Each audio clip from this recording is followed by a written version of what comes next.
Whoa, last time I came in from that side and this time I'm coming in from this side. You'll never know my next move. Hi, hotties. Firstly, let's talk about the fact that I'm wearing sunglasses. No, I'm not trying to be cool. I just got my eyelashes and eyebrows done at the little lady, and at the lady, what? At my lash and brow lady, and love her work. She's amazing and perfect and incredible. Only issue is I really hate when I initially get them done every time without fail. The 2 days after, that's when we really start cooking with oil, and I'm really obsessed with them. But yeah, it's just too dark initially, and there's dye under my eyes and stuff, and I look a bit like a raccoon. No hate to raccoons though. I stand with the raccoon community, I guess. Anyway, hi hotties, how are we doing? I'd like to start off by saying how appreciative I am for all the love and support on our first Hotties Yap episode. I was really honestly taken aback by it. I thought that I would just put it out for my own enjoyment, that it was a bit of a passion project of mine. I wanted to see, firstly as well, if I could yap for 20 plus minutes. I'm trying to get more eloquent with my speech and better at surmising a lot of my thoughts, and also better at removing filler words. Really niche 2025 resolutions, but let's share them. What are yours? Comment down below.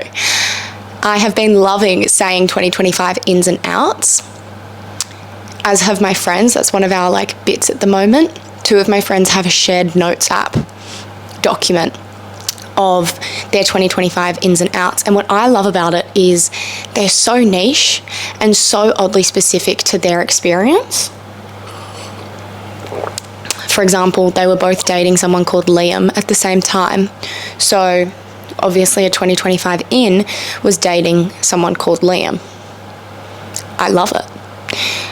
Speaking of one of those friends, Georgie, she just went to Albania. She was traveling in Albania, and we have matching little jelly cats that I bought us because I'm adorable. Have you met me? This is mine. Its name is Murphy. Oh, do you know what I nearly forgot? You might be thinking, oh my God, why is Daphne not in this episode? Has your co-host been fired? I hear you, and I raise you one sausage dog. She is here. She's not allowed on the bed. I said that last time, but how can I say no to her? She's enjoying the sun. Do you want to look at her though? Maybe we just do that. Can you see her when she's there? Love it. Oh, she loved that too. Little headrest. Anyway, Georgie was traveling in Albania. She had her little pale yellow one of these. It got stolen from her hostel room in Albania. Sorry? Who steals a jelly cat? I'll tell you who. A little 4-year-old little bitch. I said, did you deck her? Did you confront her and communicate your boundaries of the fact that you don't want your jelly cat stolen? Georgie said, Chessie, it's a 4-year-old. I don't really think that's a conversation I'm going to have with a 4-year-old who cannot speak English. What language do they speak in Albania? What language do they speak in Albania? I actually need to invest in a microphone stand so that I can type with 2 hands. Hey, there's a constant. Imagine a full tripod. Oh my God, no, I should get one that comes down from the ceiling, in a fighting ring. They go they pull it down, they go, are you ready to rumble? And then they throw it up, and then the fight begins. Imagine me just holding a mic like this the whole time and talking to you like this. That gives me the vibe of I'd want to start singing. You know what those microphones look like? They're old retro ones. I'd want to start singing, Santa baby. Albanian. They speak Albanian in Albania. Hey, do we have any Albanians in the chat? Any Serbians? Montenegrins? That's what they speak in Montenegro. In Kosovo, they also speak Albanian. What is Kosovo? Kosovo, originally the Republic of Kosovo, is a landlocked country in Southeast Europe with partial diplomatic recognition. Okay. It borders Albania, hence why it was a suggested search item. I see, that's actually crazy to me that there are countries in this world that I've never heard of. And would that not urge me to go traveling more often? Probably. Does it? Nope. Oh, is that like way too close on the mic? Can you like hear every little sip I take? Anything. Anyway, something about me is I'm a Cancer, and a real integral part of Cancers is that we are homebodies, really love being at home, or wherever we travel to, we like really creating a real home base. So I'm someone like wherever I go traveling. Oh, I thought there was something on my wall, but it was on the camera screen. Anyway, whenever we go traveling, we like to bring everything we could possibly need with us and make sure we're prepared for anything. So I always have just like anything, and now I've become known as the person in my family who always has everything. Like, I don't know, when we're traveling, if someone's like, do you have a Band-Aid? I have 3 brothers, so that's how they all talk. Do you have a Band-Aid? Jesse, did you bring ulcer cream? I need Bonjela. Why would I have brought ulcer cream, but also, yes, I obviously brought fucking ulcer cream. Here, take it. Sorry. Anyway, that being said, with my Cancerness and my homebodiness, I remember we moved a lot as children, not in a dramatic way. Calm down. I'm not claiming it's trauma, and we didn't even move far. Just for some reason, my parents wanted to move fucking 15 times to different suburbs, all 10 minutes from each other. That being said, I used to always, one time I came home from school and the house was half packed, and I was like, sorry, respectfully, what is happening? And Mum was like, we're moving, remember? I don't think you ever told me, bitch. Okay, though, okay, pop off. And I was really upset because I was like so shook with, and I was a very anxious child, and I didn't like not knowing that we were moving house. I wanted to be pre-prepared. Anyway, Mum goes, you're upset because you're a Cancer. Cancers are very like homebodies, very emotional. I says, I don't think it has anything to do with my fucking star sign. I think it's quite a crazy thing to come home from school and all of a sudden you're moving house. Could you like, oh God, I love my mum. She's so funny. I need to remember to actually move the microphone away from my face while I'm taking a sip, because I know exactly how it sounds, because I know that this microphone is on a very sensitive decibel. Yeah, I know what a decibel is. I've actually not covered any of my talking points. Not one. I just enjoy whatever comes into my head. I say out loud. Have not filtered a single thing at all. These are my new sunglasses, by the way. Got them from So The Label, made a TikTok about them, and I did warn you that I will be making them my whole personality, and I think I've successfully achieved that. I love them. I'm loving it. Have you seen that video of that kid? I feel bad for that kid, low-key. There was also, so anyway, he says he's getting McDonald's, and he always like sings everything, much like myself, much like a lot of people. And so he got McDonald's, and he went, good morning, we're getting McDonald's, I'm loving it. Ba-da-ba-ba-ba, I'm loving it. Love it. So now whenever I'm happy, I will sing that little tune. It's so good. But then he posted a video like crying, being like, I don't know why you're all so mean to me. Like, why are his parents letting him read the comments of those videos? Like, why does he know that people were giving him hate? Because obviously they were posting on Instagram Reels. That place is a hellhole when it comes to trolls. TikTok, not much better, but Instagram Reels really is quite savage. I think because it's a Meta-owned company. And Zucker Baby has learned that the more negative something is perceived by people, the more likely they are to comment on it, because we as humans low-key suck, and so we're going to focus on the negatives of things, and if we don't like something, we're more likely to comment on it. So they push cringeworthy or laughable things, and so people comment on it more. Anyway, hold on one sec. I nearly brought the microphone back just to swallow, and I would argue that's the most disgusting part. So, what do we have written here? I have been obsessed with the feeling of community that has come from a grown following. I never really expected for it to feel like this. I only ever started making TikToks and now posting on YouTube because I like to talk, and I found that sending my friends 1 million Snapchat videos per day wasn't getting a lot of replies. I love them, they love me, but everyone has their limit. And also I think if you know me in real life, you low-key get sick of my shit. This is only going to be like, a 20-minute video. Imagine having to listen to this for 5 hours at praise. You'd get a bit sick of it.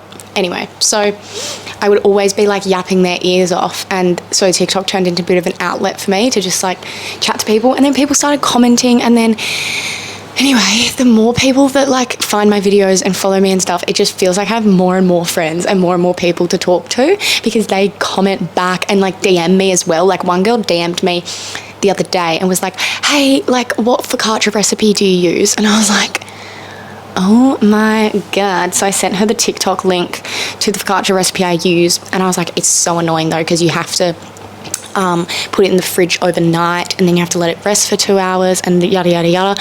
And she was like, hey, I'm gonna do it on Sunday. And I said, if you have any questions on Sunday, like let me know, girl, because like I can help you out. And so that was so fun, and people like messaged me and they're like, oh my God, where are your sandals from? And I'm like, oh my God, this is the brand, they're really comfy, good.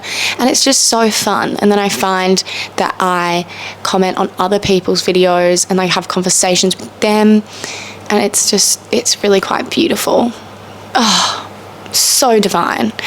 It also makes me, I feel like it has subdued this anxiety that I've recently been having. Not anxiety, but maybe insecurity is a better word, where I see people, I think it's really common, this concept of friendship groups, and I don't know if it's just the circles I run in, but anyone I meet, they always have these friendship groups, and it'll be like an actual dedicated group chat with all these people in it, and it is very clear cut, like who's in the friendship group and who's not in the friendship group, and like they'll have the extended version of the friendship group and the tight version of the friendship group. I haven't really, like maybe in high school I had that vaguely, but I was like in the group chat, but I never felt like I was truly, in it. But yeah, like definitely finishing school, like I have my girlfriends who I love, and they're my best friends, and they all love each other as well, but it's like 4 or 5 of us. I don't want to count them out right now, but there's like 4 or 5 of us, and we all love each other, but we all also have all of our own friends, and like some of those girls are in their own friendship groups and stuff, but like I'm not friends with those friends, and like some of the girls aren't in a friendship group, and they have their own friends, and it all is a bit more wishy-washy. And I thought about the fact that I was a little bit insecure about this when my boyfriend has a very, very strong and defined friendship group. And he has friends outside of the friendship group as well, and he's got friends that he's met like through uni and work and footy. But at the end of the day, he has this like really strong core friendship group, and they talk in their group chat every day. What? I don't talk to anyone every day. Maybe Daphne. Maybe Daphne and I should start a friendship group.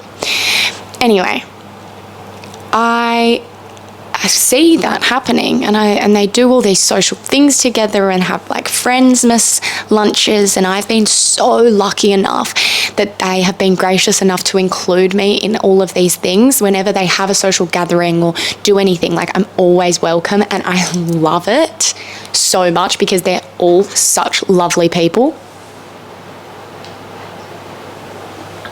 But think that growing, firstly, I think what eased this insecurity for me was understanding that the people I am friends with are my truest friends, and I love them so much. So it's quality over quantity, and it doesn't really matter. And I've got so many friends, and I've got such good amount of good, like, best friends.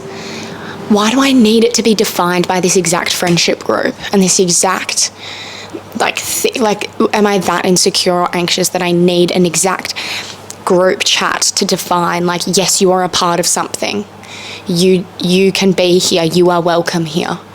The key thing is learning to love yourself enough that it doesn't matter. Like, yes, it's great to be invited to something and wanted somewhere and being told, like, you are welcome here. But if you love yourself enough and you have enough security within yourself, it doesn't really matter. You can go to something and know that you're welcome because you know that you're a good person and you have things to offer. I want to now talk about this concept of, like, dealing with people not liking you, because there was this TikTok that I saw that it was insane. It changed my life. The easiest way to ruin your mental health is to try to explain your joy to people who are already mad that you're not as unhappy as them. The last thing you want to do is try and explain yourself to people who are only going to hear what they already think of you. So if you are unliked by people and you truly believe that you are going about your life in the kindest, most generous, beautiful way possible, and you are only putting positive karma out into the world, and you have a bunch of other people around you who are telling you that you're a good person, then the only realistic explanation for someone disliking you is that they misunderstand you, or they misunderstand the reason they don't like you. And they hate to see someone so happy and so loved when they themselves are so unhappy and feel so unloved. Because a lot of the time, these people that, like, dislike you for seemingly no reason, they are loved people, and they are surrounded by joy and people who care about them, but because they're so unhappy in themselves, they just can't see it, which also breaks my heart as well, which also is a really important perspective to have, because then you can kind of come from a place not of superiority or not condensation, of being condescending, but you can come from a place of understanding that they're not in the best position. So their opinion of you really shouldn't matter. It's about also, again, loving yourself enough to not let opinions of others affect you. And that's obviously easier said than done. And I'm going to get emotional. Oh my God. Good thing I'm wearing sunglasses. I spent so long really struggling with the anxiety and concern of what other people think of me. I think we roughly covered this last week. And through therapy, that was something I could really fix and work on. And at the end of the day, self-love and understanding what you are is all you need to offer the world. You don't need to do anything. You don't need to perform anything to be valuable. You just are. Understanding that and truly believing it will be your key to unlocking the rest of your life. If you have the means and the access to therapy, and this is something you struggle with, I cannot recommend enough. I feel so grateful that I'm able to go to therapy, because I don't know where I'd be without it. This learning to love myself and accept myself, and it just falls into every other facet of my life. So to this day, I still do struggle when I know someone has an issue with me or someone doesn't like me. If it's something I can't fix or have a conversation with them about and apologize for, because that's the other thing. A lot of the times, someone's going to not like you. And if you were to apologize for why they don't like you, the only thing you'd be apologizing for is, I'm sorry, I'm happy and enjoying life. and slaying constantly and eating all the time. Sorry. Like, you're not going to apologize for that. You're not going to apologize for that. Let me say it again. The last thing you want to do is try and explain yourself to people who are only going to hear what they already think of you. Hello? Is this thing on? Is this thing on? Like, I spent so long figuring out, okay, this is what I'm going to say. And then this, if they reply this, I'm going to say this. And then if they reply, okay, Jeff, if I just explain myself, if they just knew me, they'd like me. It's fine. Just like, let me talk to them. Baby girl, if there's not a genuine reason for them not liking you in the first place, what makes you think that you talking to them is going to change it? So, yeah, I still struggle with it because it's like old habits die hard, and so when you do have to like face it, or you do see it or hear it, it does cause anxiety. But the only way you're ever going to be able to fully protect yourself and in the long term protect yourself is by setting firm boundaries and not apologizing for them. Communicate them for sure, but don't apologize, and don't feel apologetic, which it takes time and it takes practice. Don't worry, girl. I'm out here learning that with you at the same time. Next, when I'm drunk, take my phone away from me.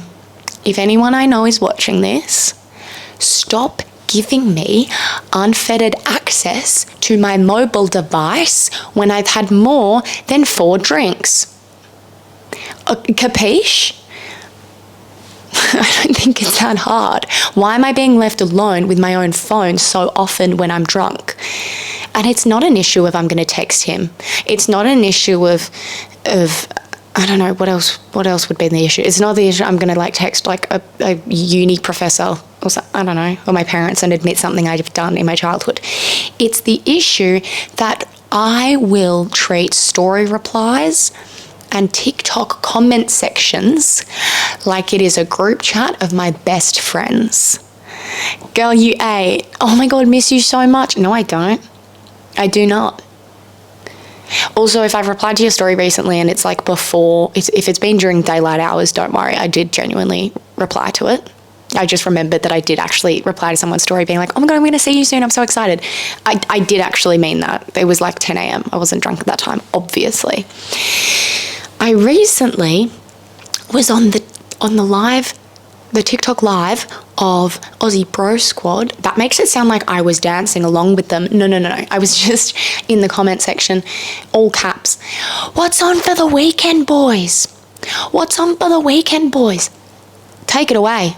Take my phone away, give me a lobotomy, and lock me up. Because what? They still haven't blocked me though, which is great to see. Maybe their mum didn't quite catch those comments. If you don't know what the Aussie Bro Squad is, please just go and search it up for yourself, because I personally don't think there's any way for me to describe it. There is no combination of words in the English language that would allow me to give you an explanation for whatever that whole situation is. Someone do a wellness check on those boys, please, and thank you. What if I told you that I'm in love with a man who doesn't want me back? You too? Okay, great. Glad we're all in this together. His name's Troy Sivan. Yeah, I met him once. I don't know why this is in my notes. It's just written, I'm in love with Troy Sivan. Met him once, XX, I've written. The great thing about me is I forget a lot of things. My brain is like Swiss cheese. And so I write things down in here, and then I get to recording time and I don't know what I was going to go, like where I was going to go with it. But I also don't want to write down too much that it's like a script, because that's lame. Met Troy Sivan once. I was at Baby Pizza in Richmond.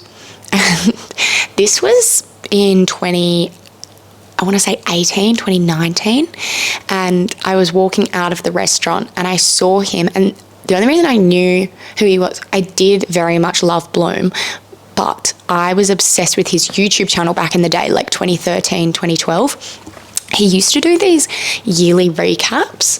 I wonder if they're still up, because that would be so key. I can actually like recite Troye Sivan 2013 recap. Oh no, oh no, oh no, oh no. It's deleted what I typed. 2013 recap, Troye Sivan. No, what has he? The 2013 song. Shut Hey, what's up guys, it is Troye Sivan, and last year I made a song called the 2012 song, and it was a silly little song. I'm going to fucking crash out. Events that happened in 2012, and you guys asked for it, so without further ado, I give you the 2013 song. I hope you guys like it.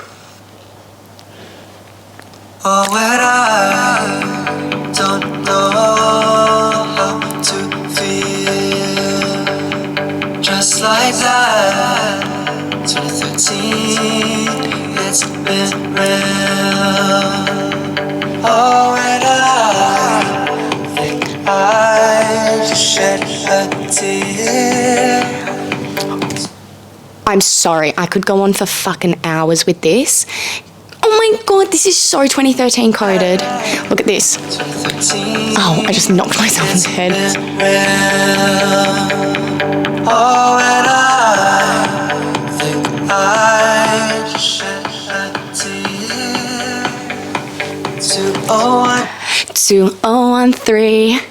Oh my god, obsessed. Anyway, that song is my childhood. Oh, someone. Oh. Should I not be showing that? I feel bad. I thought that was on his account, but someone said he deleted it. Why did he delete it?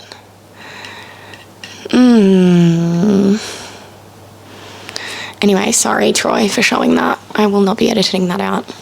Unless you send me a personal DM, in which case I will happily edit it out. Sorry, I'm just a big fan, and I think you should be embracing that side of your internet history. Thank you. Him and Timothée Chalamet are actually so similar, which is quite funny. But like, their digital footprint is crazy. I feel like my digital footprint is quite crazy as well. Let's not talk about it. I think I'm going to finish off by telling you guys that recently I've been putting myself on a talking ban whenever I'm in social settings. I will often walk away from social settings and go, oh, shouldn't have said that, or like, oh, I said a bit too much there. And instead of doing that after the fact, I will recognize it in the moment, and I will take what I call my shut up pills, which is a little invisible capsule that I just get out of my bag, and I just, oh, this lid's hard to open. Hold on, let me just. Glug, glug, glug, glug, glug. And immediately, 10 minutes, no talking, just listening, Chess. God gave you 2 ears and 1 mouth for a reason, okay? Maybe you'll learn something, maybe. But yeah, it's very much helped the post-social interaction anxiety, I feel. Because oftentimes it's not exactly an anxiety or a regret over anything I said specifically, but it's just walking away from a conversation and going, I was the only one who spoke for about 15 minutes straight there. And I actually have no idea how that person's going in their life. So I just get too excited. And I also hate silences in conversation. So I just fill them up and fill them up and fill them up with my own little voice. 3 faves. Ooh. Finishing off with 3 faves. What would they be? What would they be? I said this yesterday. I think getting eyebrows done. I used to go in only ever to get my eyebrows shaped when I was getting them laminated and I was getting my lashes tinted and lifted, and it was a whole thing. It was $150 like exercise. Don't do that. Just in between when you're getting those other things done, pop into your local brow place, get a $25 shape, just some threading or waxing, and head on out, because it makes such a difference. It lifts the face so much, and I feel very strongly about this. So If I can recommend one thing, that's one of my favorites. Second favorite is going to be, making sure your makeup doesn't give you acne.